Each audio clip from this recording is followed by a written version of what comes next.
একটা মানুষের জীবনের দাম মাত্র ৫ লাখ টাকা, কিন্তু সেই অর্থে কি মাপা যায় এক স্ত্রীর চিৎকার, মাপা যায় দুইটি ছোট শিশুর নিঃশব্দ কান্না?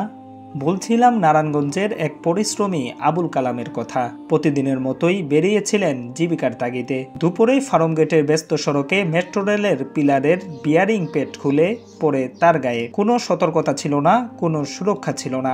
মুহূর্তেই থেমে গেল এক কর্মঠ মানুষের জীবন। পরিবারের কাছে খবরটা পৌঁছায় গণমাধ্যমের মাধ্যমে। স্ত্রী আইরিন আক্তারের বুক ফাটা কান্না আর দুই শিশুর নীরব চাহনি যেন প্রশ্ন ছুড়ে দেয় পুরো জাতির দিকে। একজন মানুষ মরলে শুধু একটি প্রাণী হারায়, নাকি ভেঙে যায় একটি পরিবার, একটি ভবিষ্যৎ?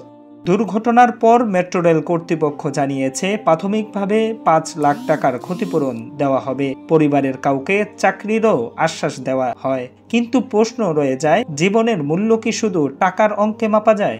আইনজীবীরা বলছেন, বিনা অপরাধে প্রাণ হারানো এক মানুষকে অবহেলায় বলি হতে হয়েছে। এই কারণেই দায়ীদের বিরুদ্ধে ১০ কোটি টাকার ক্ষতিপূরণ দাবিতে আইনি নোটিশ দেওয়া হয়েছে। তবু এই নোটিশে কি ফেরত আসবে আবুল কালাম? ফিরবে কি তার হাসি, তার পরিবারের শান্তি? সমাজ, রাষ্ট্র, আমরা সবাই হয়তো কাল ভুলে যাব এই নামটি, কিন্তু থেকে যাবে একটি প্রশ্ন, জীবনের দাম আসলে কত? আবু সাঈদ আল হানাফি, ১০ দিক।